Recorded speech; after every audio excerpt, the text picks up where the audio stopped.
Shakara, na Shakara,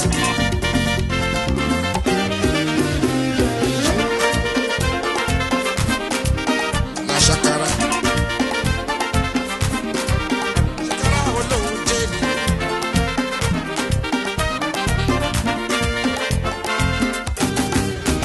Hello there, welcome to another interesting episode of SHAKARAFOOT, where we talk about everything Nigerian football, African football, and even more. I'm Eniton Badino, and on the show today, we'll be taking a look at the just concluded Nigerian Professional Football League. Yes, the league that crowned a new champion, the 19th winner of the Nigerian Professional Football League. Everything that happened there, the good, the bad, and the ugly. One thing, the interesting thing we're going to do with this is basically we're going to serialize it. NPFL review, the good, the bad, and the ugly. So get ready to go on this interesting journey as we examine the best of football from Nigeria. I'll not be doing this alone, of course. I'm not a talking head. I have some guys in the studio, some experts in Nigerian Professional Football who get to move around, talk to the players, the administrators, and watch the exciting games. Our first, Tomiwa Babalola is with tomiwababalola.com. He writes everything football and sports. You can always visit his site. It's an interesting site. It's nice to have you on the show. It's a pleasure to be here. All the accolades, but they make my head swell. But it's good to be here to talk Nigerian football, the best league in the world, the NPFL. We match day 38 match days over. We have a new champion. We have the 19th champion. We have relegated teams. We have teams that we're expecting. So really, it's going to be a very, very good journey. It's going to be a very, very good show. I advise you to stick by and enjoy the show. Alright, enjoy the show. That is it. Obviously, he's an apostle of the league, so you know why he's saying it's the best league in the world. A lot of you can argue that, but hey, it depends on who is saying it and whose opinion is right in your own view. I would also go with me, our in-house guy, Bello Omo. Today we get to travel together to some of the league venues to see some of the action points. Bello, you're welcome also. It's a pleasure. It's a pleasure, and our viewers out there. It's our own, it's our football, it's our Nigeria. Let us celebrate our own. Like Tomiwa would say, that's the best league in the world. And it has a lot of interesting angle to a lot of things, administrative-wise, the business-wise, and even the game itself, where you see fantastic footballers fighting their trip there. All right, straight to the point. We'll go out. One interesting thing about this season is the crowning of new kings. We know the regular traditional clubs. The last season, the season before the just ended season, we saw Rangers coming to the fore, the true household name that they are. We saw Henyiba trying to fight towards the tail end. We saw Rivers United, which is a convergence of Sharks and Dolphins. So they have a bit of history despite being a new club. But this season, it was entirely new boys, unexpected new boys. From fighting relegation, we have MFM. And then also Plateau United, who barely survived relegation also. Yeah, what changed? Middle of the season, the previous season before they became champions. So what changed? Why the sudden change? MFM, Aqua United, all these teams were struggling all through last season, but this season, what did they do differently going into the new season? Our people, our elders say that they say I'll say it in my local language that if we took it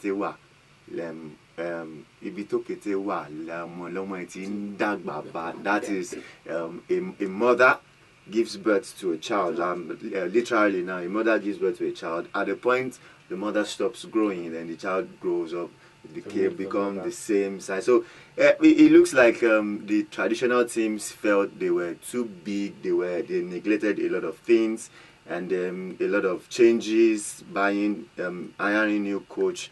The coach bring new set of players, this philosophy, the chemistry of the team destroys, and all of those affect the team. You know, you have a campaign, 38 match days, and then you have a new coach who brings in his set of players to blend the team, to get his first 11. You would have spent 10 weeks. Wasting 10 weeks. A lot of clubs who are business oriented, whose eyes are on the time, on the prize, are already moving fast ahead. So in all of those periods that they are trying to factor in their tactics, factor in their first 11, losing here, winning here, drawing where they're supposed to have amassed points, those ones have gone ahead, and catching up with them become a problem. So I think that really is the factor that helped Plateau United. At some point during the season, I had a chance to speak with Kennedy Boboye, and he said when he came on board, he didn't bring all new players like other coaches would do. He said he added like 2 players from outside, and he got to promote a couple of players from their youth team, and we all see what that has done to them. The chemistry they've been together for some time, and that bond, that togetherness, that chemistry was not destroyed, and it helped them. And in fact, they didn't just emerge champions; they stayed at the top for a long time before they emerged champions. Interesting, you made that point out. For out of the 38 match days, they were up to 34 match days. They were on top of the table. If not 36. Yeah, because they took over from the second from MFM from the second match day. So basically, we saw the car after it, and that brings me to this point. There's something different they did. Clayton and I did this year. Both home and away, they were on top. If they are not winning, they are picking valuable points, and then they held their home fort until towards the tail end of the season, which is expected. Fatigue will come in. You cannot be at the top performance all through. Even the best clubs in the world, they do stumble at every point. Which takes me to the fact that about the away games. Bello, you and I, we had a chat with your Preco, coach of FIFA, and he talked about mentality of winning away games in the Nigerian league. What was different this season? We even saw FIFA coming to Ibadan to pick a point of not just shooting. a point, beating Shooting Stars. I remember that particular game. It was a very painful one to Shooting Stars. As a Shooting Stars fan, because I actually were before 20 minutes, the game was the other way around. Yeah. Where they were expecting the 3-0 that the supporters were saying, they were telling Ifeanyi that they are going home with 3-0, not knowing that they were just dashing them the 3. But let me just what I saw this season is just that the young coaches are the ones that have really put stability into and creativity into their squad. Like what Tomiwa said about Kennedy Boboye. What I learned about Kennedy Boboye this season is he has a vision.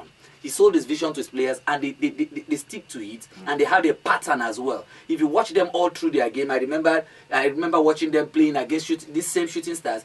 They came with a pattern, and they executed it well. They stood by their ideology, and that helped them to the end of the game. Most clubs that were calling the giant logs then, why they were like Shooting Stars, for instance, and they believe that we know the politics around Nigerian professional football, because we know that they play politics in the past, whereby there's a way they go around. No, we have the badge and the all give for that. So no, I'm only saying instead of them to stick firm with what on the field. On the field, they were waiting for the calculation. If you had to write a book about how to win the Nigerian Professional Football League, what would be the major characteristics from the good we've observed this season, from Play 2, from Aqua? We saw Aqua United play arguably the best football of all the clubs in the league. We saw the resurgence of MFM. MFM, they started like a house on fire the season before now, but suddenly they went down. Now they are back at the top. They fought till the very last day of the game. If you had to write a book on how to win Nigerian Professional Football League, what would the content look like?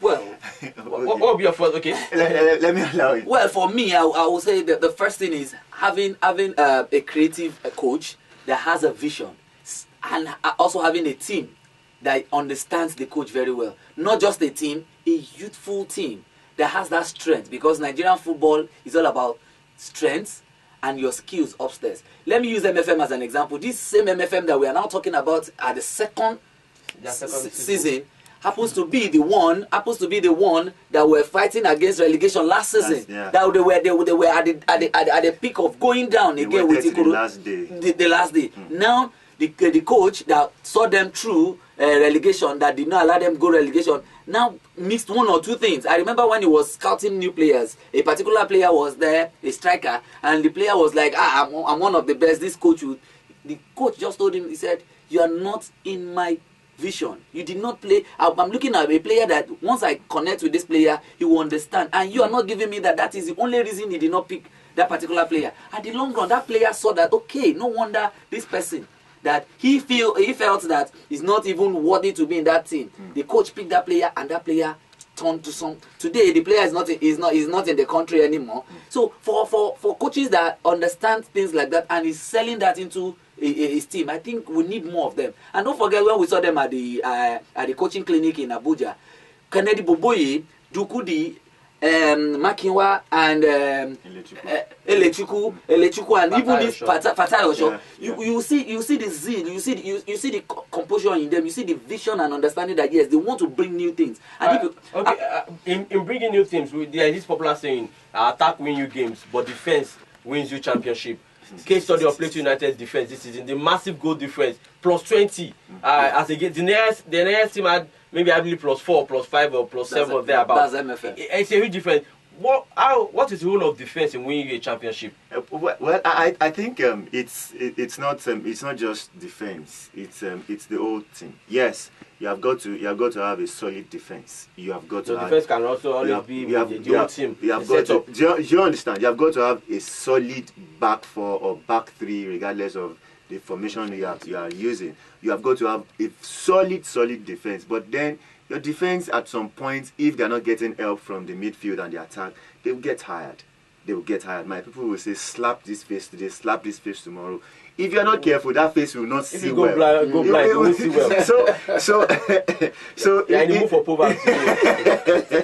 So you have got to make your team fluid. You have got to make your team flow. You have got to make your team work for themselves. It's gone are the days where you have and that is my position, I'm sticking by it. You have got to attack and defend. That's my problem with the likes of Kano Pillars. They have old experienced players, no doubt about it. But do they have the energy? Do they have the pace? They don't. And that's why they struggled a lot this season. I saw Rabiu Ali, of course, legendary Rabiu Ali in the Nigerian Professional Football League. He came to play in Lagos, but then he wasn't doing anything.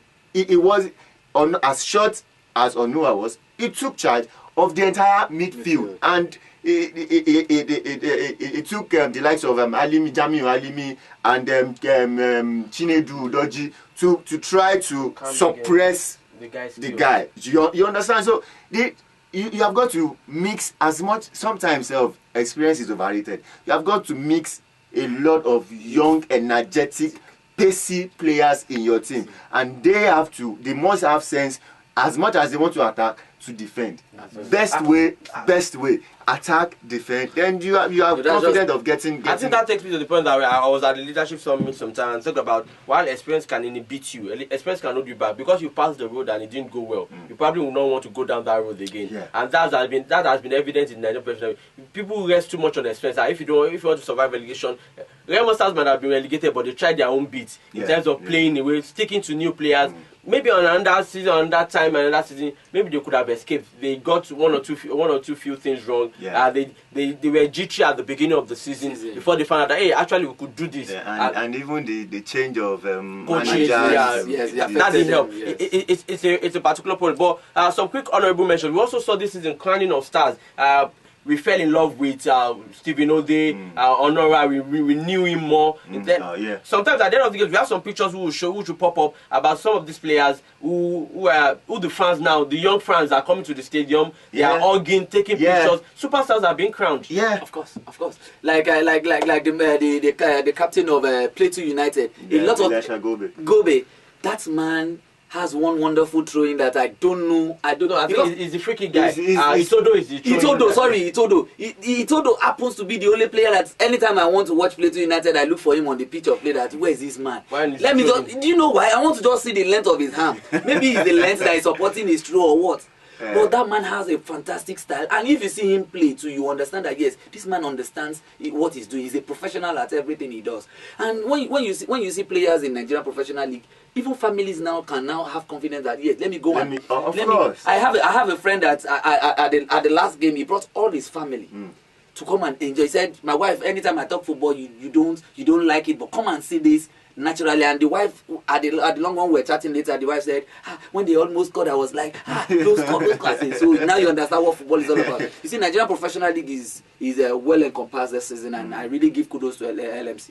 Alright, that has been it on SHAKARAFOOT today. Some honorable mentions. We talk about the new generational coaches who are coming up, Boboyi, Lechuku, Osho, Fatai Osho, Makinwa, and we also talk about how the fans are connecting. If you think this is all about the Nigerian football season, then you are mistaken. You should watch out for the next episode where we'll talk about the bad. And then there's the ugly. It's SHAKARAFOOT on Mastersports TV. Join us same time on this platform where we talk about everything Nigerian and African football. I'm Eniton Badu, and on behalf of the guys, thank you for coming. And it's been fun doing this with you. We'll be back again.